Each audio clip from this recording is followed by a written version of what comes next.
Welcome to The Last Breakfast. Please enjoy the video. You start by confirming the essentials: your iPhone model, iOS version, and that the car supports CarPlay. Once confirmed, plug a certified Lightning cable into the car USB labeled CarPlay, or get ready for wireless by turning on Bluetooth and Wi-Fi on the phone. Make sure your phone is unlocked and not in Do Not Disturb. This prevents pairing prompts from being suppressed. After you connect, watch the car display for the CarPlay icon and be ready to accept pairing prompts on both devices. You now move into pairing and configuration.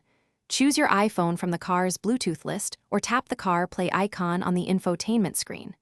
When the prompt appears, accept on both the car and phone. This establishes the connection. Once connected, go to Settings General CarPlay on your iPhone to arrange apps and enable or disable features. Make sure Siri is allowed and notifications are enabled so navigation, messages, and calls flow through. Adjust app layout for quick access while driving. You finish by testing core apps. Start navigation, play audio, and make a test call to verify mic and audio routing.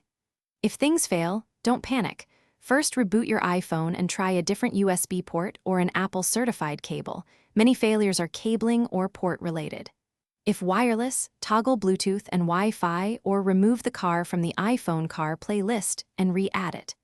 As a last resort, reset CarPlay in settings or clear paired devices on the head unit, then repeat pairing.